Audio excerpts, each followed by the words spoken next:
Hey guys, welcome back to the OG of the HRC Way news they ain't telling you.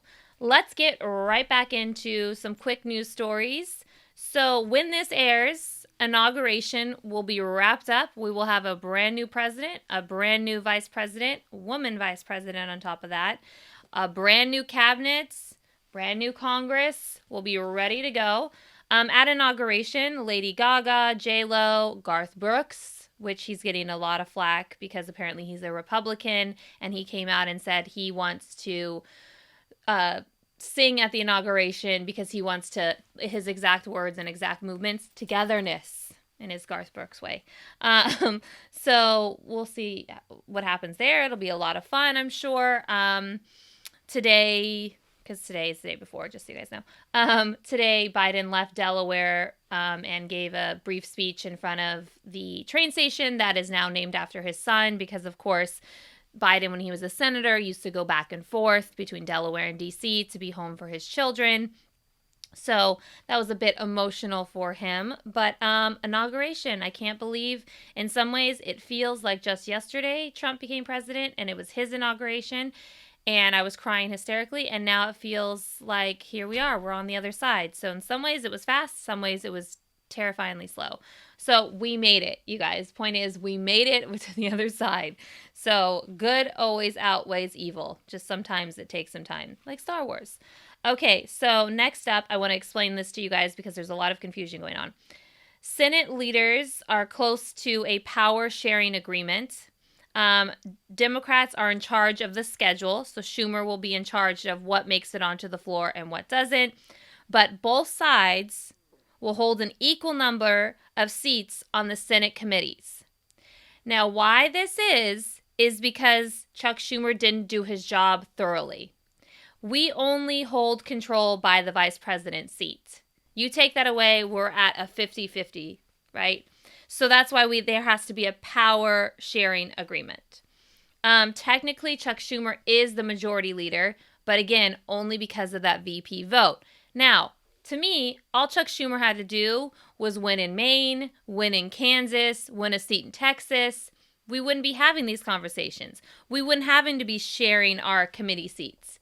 So when you share the committee seats, that basically means that handful of Republicans will chair different committees. Handful of Democrats will chair different committees. They will make an arrangement on which side gets what. So I know for sure that we will keep the Judiciary Committee. I know that's important to Chuck Schumer. And I believe the Intel Committee is another one that's important to Chuck Schumer. So beyond that, people need to understand that, yes, it's great. We have Georgia. Yes, it's great that we technically have control by one. But people need to also remember that in many ways, this keeps Kamala Harris, vice president-elect, in Washington, D.C. a lot more than probably most vice presidents because she can't miss a vote. If he has the votes and he's one vote shy, he needs Vice President Kamala Harris to come in. So it's very interesting times. And to me, I think that the bigger story should be Chuck Schumer is just not that good at his job. Sorry, guys. Okay, so today is pardoning day, Trump's last official day in the White House. There's rumors that he's going to pardon up to 100 people. We'll know by the end of the day where that lands. Probably we're looking at family members. I don't know if he's going to pardon himself because people need to understand something. When you get pardoned by the president, presidential pardon, the fifth, plead the fifth no longer applies to you because you can't get in trouble for what you've done, but you have to tell the whole truth and nothing but the truth, and you can't plead the fifth. So his children wouldn't be able to plead the fifth.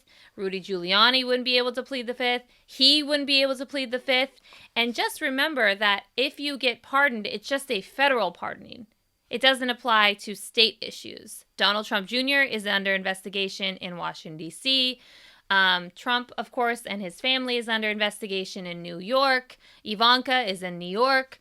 So this is going to be very interesting, but look out for some names like Lil Wayne. Pretty sure he's going to pardon Lil Wayne, and that's not a joke. I'm being dead serious. Who else? Probably the Mr. Pillow guy, now that he seems to have gotten himself into some trouble. So weird names. But we'll see that the Trump saga will continue outside of the White House, thankfully. Okay, Parler is back online. It's running servers through Russia. Yes, I'm saying that correctly. They are running their servers through Russia. And Parler, also, everyone keep in mind, they ask for your driver's license, a picture of your driver's license when you go on Parler. I don't know any other social media network that needs my driver's license. But if they need my driver's license, I would be like, I'm good. I don't need to be on Parler. Airbnb, 100%. You need to verify who I am.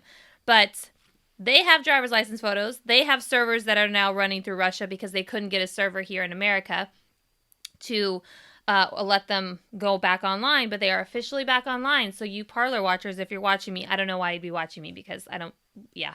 But good luck with that. Okay, so 200 NYPD are heading to Washington, D.C. to help.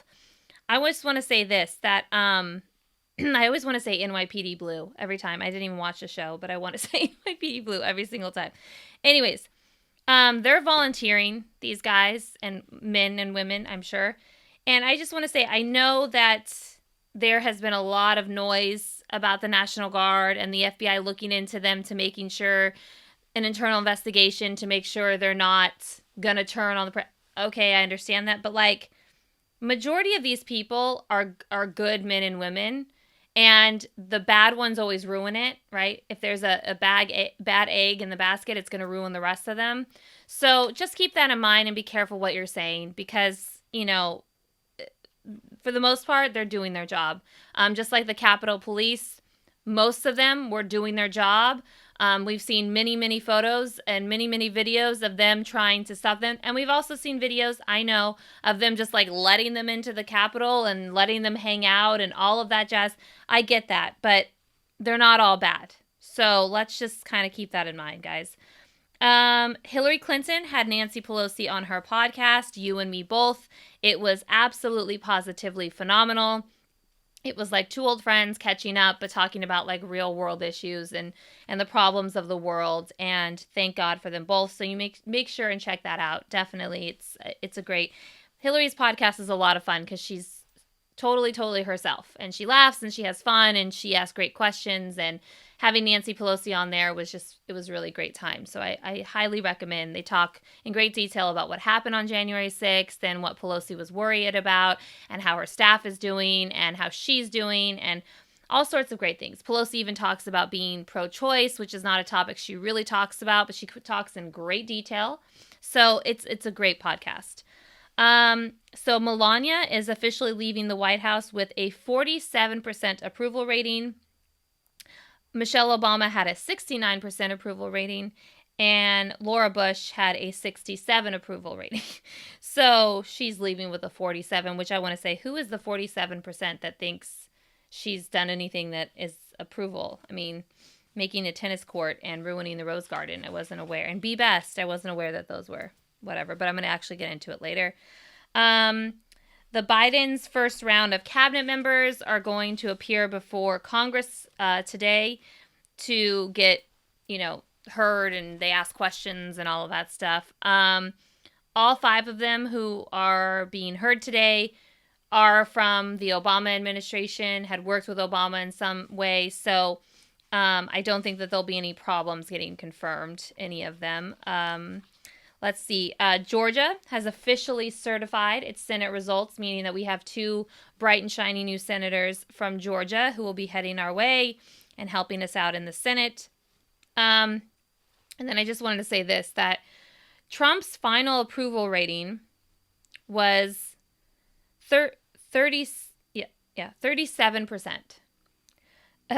He is the only president to never have an approval rating of 50% or higher at any point in his run. He's the only president ever. He is leaving a deficit of $3.3 trillion with a T, trillion. When he walked in, we were at $587 billion. Now, I know some of this deficit has to do with COVID. I'm not naive to that. However, $3.3 trillion. I can't help but think that maybe, possibly, that has to do with those massive tax cuts and not pulling us out of wars. You can't be in a war of any kind while you're giving tax cuts. But I guess no one learned their lesson on that. And last but not least, in quick news, by the time you guys see this, we will officially be able to say, Madam Vice President Kamala Harris. And to all my ladies out there and all the little girls watching, this is mighty important, and enjoy the hell out of tomorrow, guys. Let's get on to the big news. All right, so the first story that we're going to talk about is what I'm calling whiteboard porters white lies. That like really sort of rhymes there. Congresswoman Katie Porter, you guys all know her for being the whiteboard in the financial committee and sort of like taking to task these big CEOs, and it's great and it's fabulous, and I love how she like breaks it down so easy, and she's like, this was the salary of your bank teller, and this is what it takes for rent, and this is what it takes. They have $5 left over, and you got your bonus, and like fabulous, great. She is a congresswoman here in Orange County. She was one who flipped a seat in 2018. She's technically not part of the squad, but she's like, you know, she's very active. I will say this. However, this has been going on. So there's this whole movement. Congresswoman Porter decided to put her priority with the oversight and natural resources and put the financial committee on third. This is what this means. When you are a congressperson, you get to say, I want this committee to be my number one priority, this committee to be my number two priority, and this committee to be my number three. You do that yourself. Pelosi, as Speaker of the House, decides, okay, I'm going to honor this, this, and this, what they're asking. And, you know, so because she is on the Oversight and Natural Resources Committee, she put oversight as number one, natural resources as number two. This is very important to know. The Financial Committee is an exclusive, or what they call an A-panel committee, meaning you cannot be a ranking member of any other committee over the Financial Committee. That has to be your one and only priority because it's such an important committee. There is an exclusive tag to it. An A panel is what they call it on the Hill. So what she tried to do was she tried to go around and convince party leaders to get rid of that A panel tag so that she could be on all three committees, even though she personally had said, oversight and natural resources are my number one and my number two. Financial is number three. She herself did not put Financial Committee as her number one committee. And I believe the reason she did that was because that has to be your priority and you can't rank in any other committee otherwise. So that's why she did that, because now she can rank in two committees instead of just one. However, she went around and she tried to talk to party leaders. Here's the problem. She did not tell the committee chair, the Financial Committee chair, what she was doing. That Financial Committee chair is Maxine Waters. Auntie Maxine, as some of y'all like to call her. She was not pleased. Now, here's where the issue is. She was told, no, you can't be on the Financial Committee because you said you wanted to be an oversight and natural resource. You knew the financial was an A panel, an exclusive. You made that choice. And instead of just saying, okay, all right, she didn't go to her committee chair and say, hey, can we work something out? Which Maxine Waters would have said no, because if she does it for her, they would have had to done it for everyone, and that committee is an A panel. It's extremely important committee, as we know from her whiteboard incidents or fun extravaganzas. So the fact she went to people around Maxine Waters and said, no, let me in. They said no. She goes, let me in. No, let me in. No. And then when the whole story broke, and people on Twitter started to attack Pelosi, Maxine Waters, instead of Katie Porter came out and saying, hey guys, sorry, I chose to be on oversight and natural resources with financial as my number three, knowing that it was an A panel. No, she came out with a statement and she said, well, I chose to be on the oversight and the natural resources, and my hope was that I could convince them to get special leeway to be on financial. So I'm sorry, but like, who do you think you are that you have special? There's a reason why this committee is a panel. There's a reason. It is an extremely important panel. So not only does she do that, but she doesn't even go to the woman she's supposed to go to. She goes around her. Why would she do that? Your committee chair is everything. Your committee chair is the whole enchilada. If you want to do something in the committee, you go through your committee chair. It's just a matter of respect Both sides do this. You're not supposed to go over your committee chair. So the fact that this story turned into poor, Katie Porter. I even saw Lawrence O'Donnell, who I can't stand, by the way. Sorry, but I cannot stand him. I think he's an elitist. Ugh, okay. However, he said, Katie Porter is off of the financial committee and this was kicked off the financial committee and this is a problem. Now, Lawrence, you wrote for the West Wing. You worked in a White House. You know how these committees work. Like, don't make it seem like she was kicked off anywhere. So, to me, whiteboard Katie Porter was not kicked off. She chose. She chose oversight and natural resources. An oversight committee is an extremely important committee as well. But she chose to have two committees over being able to be a ranking member on just one. That was her decision. And instead of accepting her decision, she tried to find her way around it and not the correct way. So that is an issue, and I want to make sure that everyone has an understanding of what actually happened. This is not me protecting Maxine Waters. This is not me protecting Nancy Pelosi. This is me looking at the facts and saying, this is what you decided, sweetie. So you can't go back now. You thought that they were just going to give it to you because you're the infamous whiteboard Katie Porter. No, it doesn't work that way. So that's what happened with whiteboard Katie Porter. And if you guys have any other questions, you can tweet me, which I'm sure some of you guys will because y'all love her. And it's not me saying I don't like her by any means. I'm just saying she knew what she was doing. She knew what she was doing. And she chose to still go around the back way and didn't go to Auntie Maxine and say like, hey, is this possible? It wouldn't have been possible. She's not going to bend for anyone. And there's a reason for that. So that's whiteboard Katie Porter. Okay, so next in line, we've got the Keystone Pipeline is going to be reversed. Simple as that. Joe Biden has announced that he will be canceling the Keystone Pipeline pretty much day one. It's going to be one of his big executive orders. As you guys remember, Obama blocked the Keystone Pipeline from being made in 2015. Trump then turned around in 2017 and approved it. This pipeline runs from Canada, Montana, and North Dakota. The actual oil lands in Oklahoma. Environmentalists have been against Keystone since day one. This Keystone Pipeline has been years and years and years in the making between Canada and ourselves. There's massive potential for oil spills, earthquakes. It can ruin water supplies. There's several Native American tribes whose water supply run through the actual pipeline. So that was the big ordeal. Hundreds of Native Americans were arrested in protest in the North Dakota area because they simply said, this is our only source of water. We live on a reservation. What's going on? If you ruin this water, we're ruined. The tribes were also very deeply concerned about health risk because where this pipeline went right through the reservations. They already have to deal with a lot on these reservations, so they were very concerned with health issues. The public opinion over the Keystone Pipeline has ranged over the years. In 2013, 65% of Americans favored it, 30% opposed it. And then in 2017, after Trump pushed it through, 42% only favored it and 48% opposed it. So they believe that it's leaked more oil since it's been open since 2017 than they're claiming.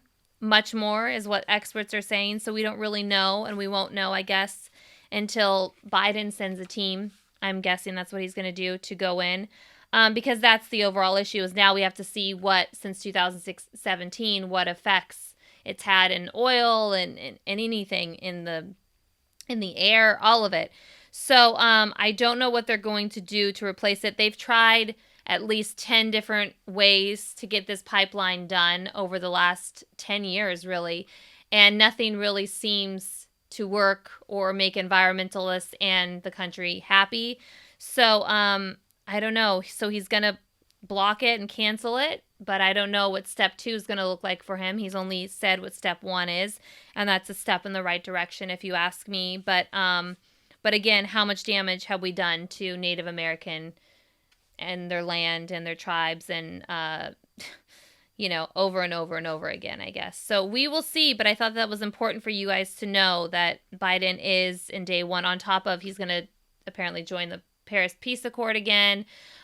He's going to, what else did he say he was going to do in the very first day? Oh, the Muslim ban will be lifted.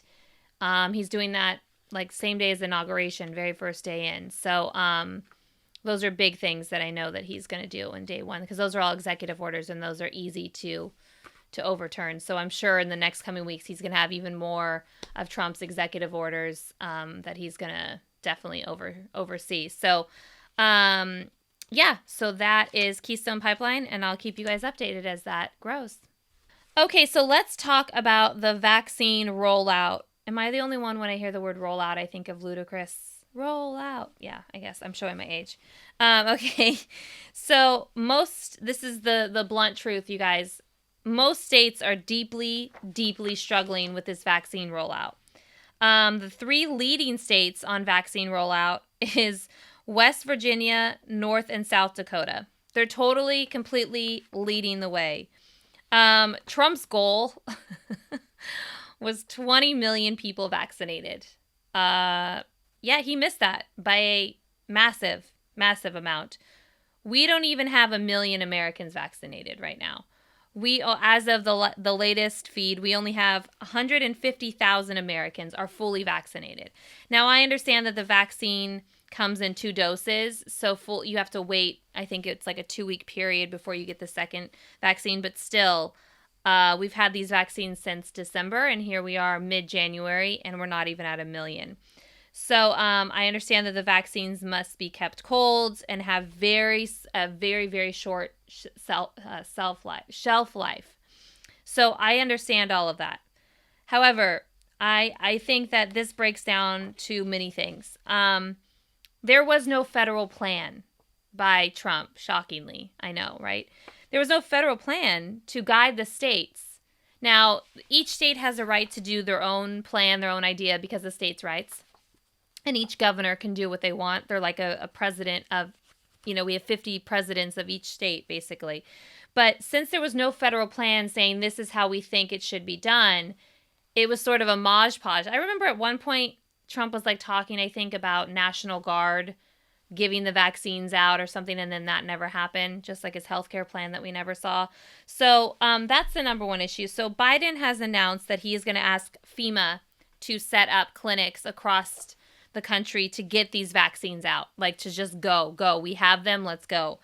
So he wants to open up the vaccines to people 65 and older instead of, I believe now it's like 75 and older. So he wants to open that age range, and he wants to get teachers and school officials to get these kids back in school. That's his big priority.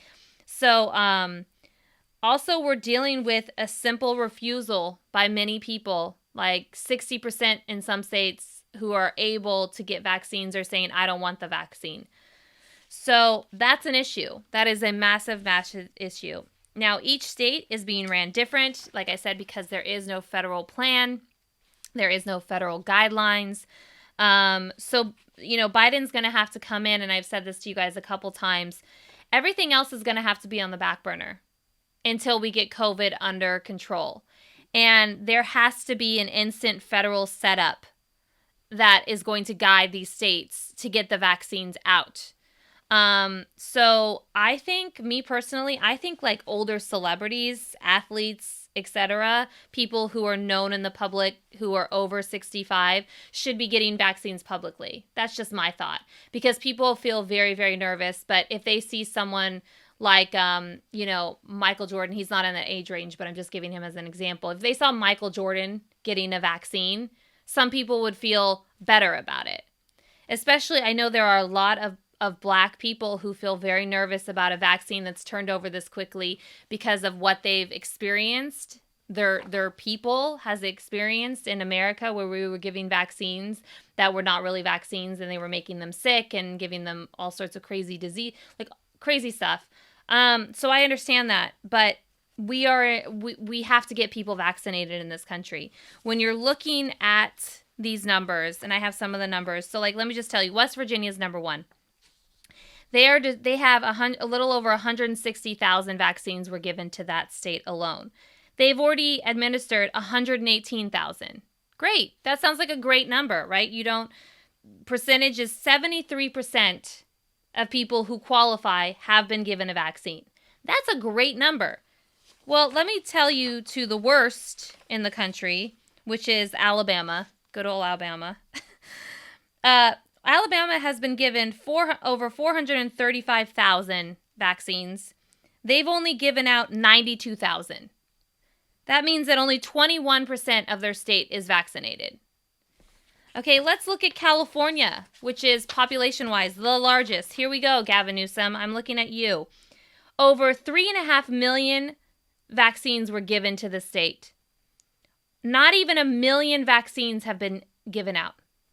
Okay, only 27% of eligible people are vaccinated in California, a state that is the entire economy for the country, a state that needs to reopen desperately. We have Hollywood here, we have farmers here, we have Silicon Valley here, and we've only given out 27% of vaccines. That is an unacceptable number, Gavin Newsom. Okay, these little states I'm looking at, let's look at Georgia. Okay, over 1 million vaccines have been given from the federal government to them. Only 231,000 vaccines have been dosed out. 22% of people who qualify are getting vaccines. So where's the breakdown happening here? I don't understand. You know, we have Republican governors, we have Democratic governors. California is a Democratic governor, and they're struggling. There is only, let me look at this, guys. There is only 5 states out of 50 that are over the 50% marker. West Virginia, North Dakota, South Dakota, Rhode Island, and Connecticut. And Texas is at 49%. Texas has been given over 2 million doses, and they've given out 1 million doses, which is a reasonable number, okay? But the rest of this, I mean, the fact that California is, let's see what number they are here. I saw them. California is 46th out of the nation for having a vaccine plan. 46th. I'm not saying that California is an important state because I'm born and bred here. I'm saying California is an important state because California pays for all y'all bills. Even you red states where you can't stand us. So if we can't pay y'all bills, what's going to happen here? This state is on extreme lockdown, and people are going out of their mind. And he has these vaccines doing what with no plan in place? Most of the mayors in this town are Democrats. Our entire state legislation is Democrats. Our senators are Democrats. So what's going on here, California? What's going on here? Virginia, Georgia, Alabama, Idaho. Idaho? You've got like 20 people in your state and you can't distribute these vaccines? My parents live in Idaho. What are we talking about here? Alaska? You're 44th? Alaska. Really? So we have a problem. We have a problem. And I'm looking at some of these states. The top 3 states are led by Republicans, guys. And if we're talking in terms of voting, this isn't going to help us. When they're up and running, and these small states are up and running, and Democrat states are not, we're going to have a problem because a lot of these Democrat states bring in the money for the rest of the country. And our economy can't move forward until people are allowed to go outside of their home. And we all need to go outside of our home. Here in California, we are going crazy. Crazy. You know, it's like we can't do anything here. Anything. We can't go to the hair salon. We can't go unless you like know someone who's backdoor, which is like what I'm doing. No shame in my game. Okay. I'm being very, very safe and very, very smart about it. But my hair salon, my girl needs to make money the same way that everyone else does. So like, get on it. Get on it. You all you governors knew that you were not going to get help from Donald Trump. You knew from the get-go. You knew that it wasn't going to happen. So when we got these vaccines, you should have taken it upon yourself to show what a leader you were.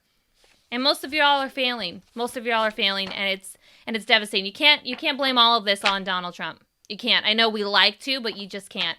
So, Gavin Newsom and rest, get your business together, guys, because the country is relying on you, and Joe Biden's not going to be able to fix all this either. So, get your stuff together, guys. This is unacceptable.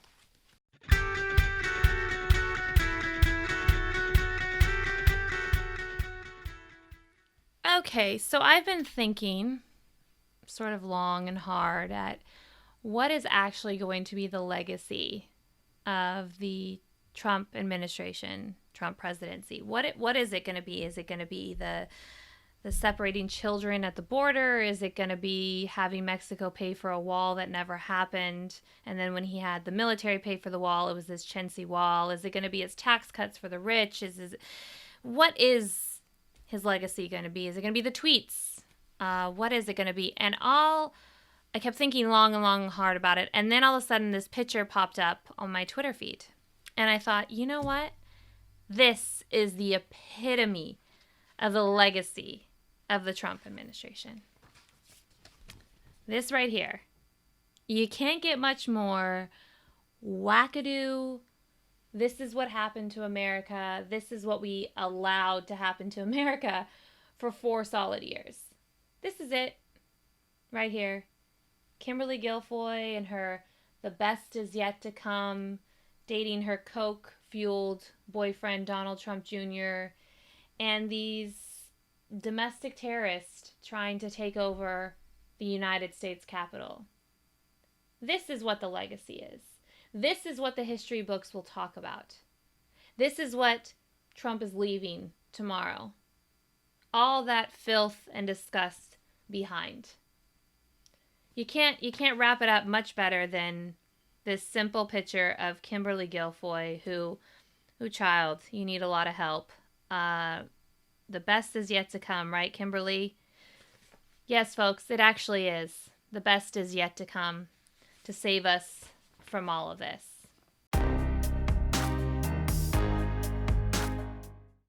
Daily Dissent with OG of the HRC. So I thought that today I wanted to talk about the one and only Melania Trump.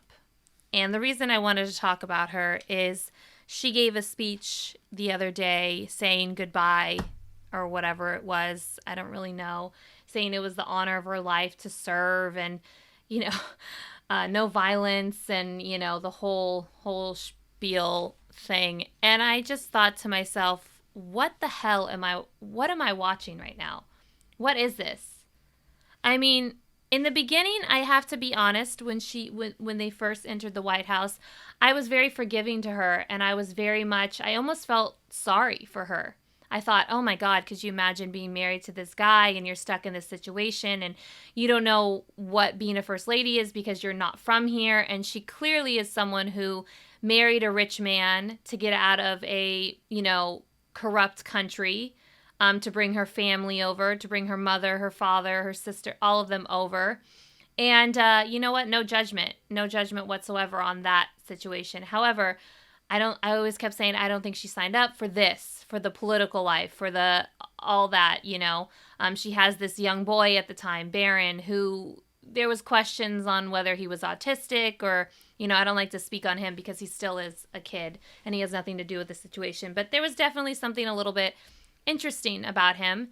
And I thought, okay, she's a mama bear. She wants to protect her kid. She's going to stay with him for the sake of whatever. But I'm sure she'll find her own way. I'm sure she'll do something extravagant, sort of like what Laura Bush did after W. Bush's debacle of war and all that. Laura Bush really found a way to still be loved by the nation and to still do something that was productive.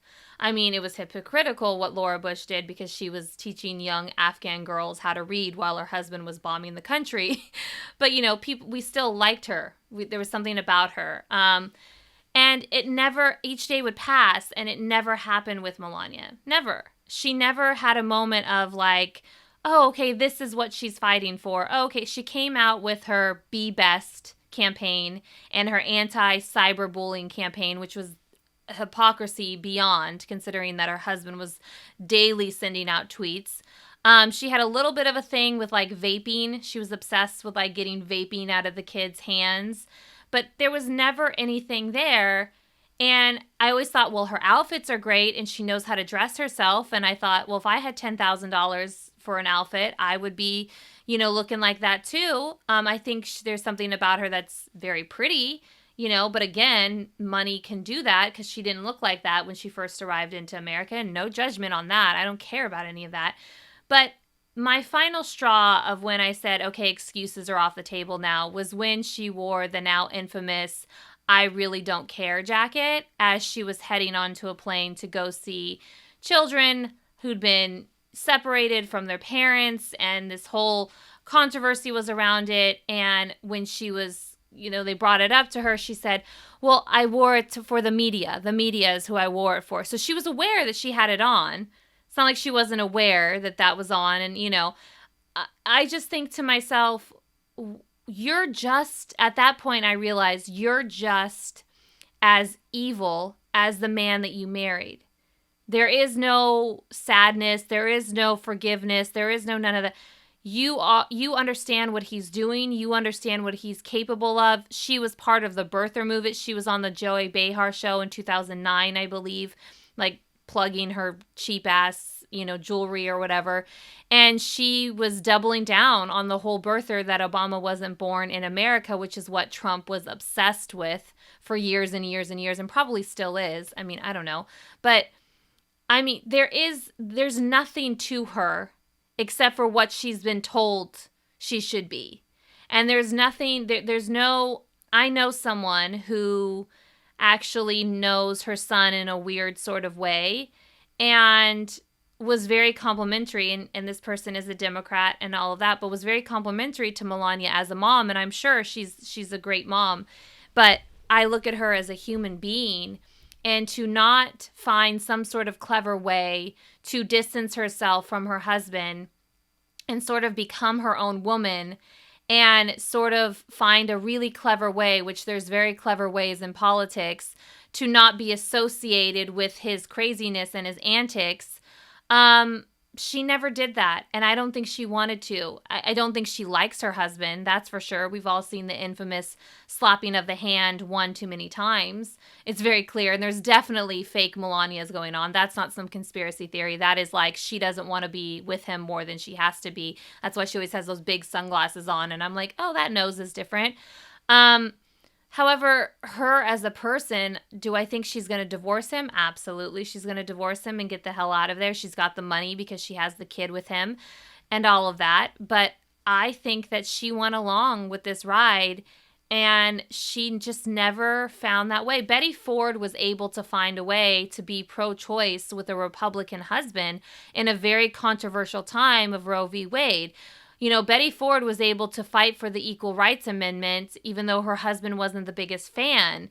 Laura Bush, like I said, was able to find her way, even though her husband's popularity rating sometimes was in the late 30s. Hers were always like 60, 65, 50, 55. They were always up there because she was able to distance herself and find her own voice and find her own way. Melania's people always complain. I don't know who her people are because they all left her now, but they used to complain that she didn't get the first lady to not get the Vogue cover, the first lady to not go to Sesame Street. I mean, y'all really think about this. Sesame Street is not partisan in any way. It's just about educating children. And the woman didn't even get invited to Sesame Street. That's how bad she is. I mean, Laura Bush got to go to Sesame Street in the middle of these lies of a war, And I just think to myself, like, wow, we have spent 4 years with no real president and no real first lady. And that to me is like the legacy is what? That she wrecked Jackie Kennedy's Rose Garden to make it look sterile. And thank God Dr. Biden is going to put it back together, which how much money is that going to cost the American public? And she built a tennis court that she never used. There's no way that she or her son, or definitely not Donald, ever used. And she had a body double and she had Be Best. And how sad is that we sort of didn't have anyone to sort of hold on to from this administration. No one. They're all leaving, and we're all counting down the moments and the seconds until they're gone. And so I don't excuse Melania. I don't excuse her. I did in the beginning. I gave her a lot of leeway, and I gave her a lot of it took me a few months, but once she wore that jacket, that to me was the final moment where I realized, no, she knows what she's doing. She knows exactly what she's doing. And it wasn't random. And it wasn't towards the media. She really doesn't care. She doesn't care at all.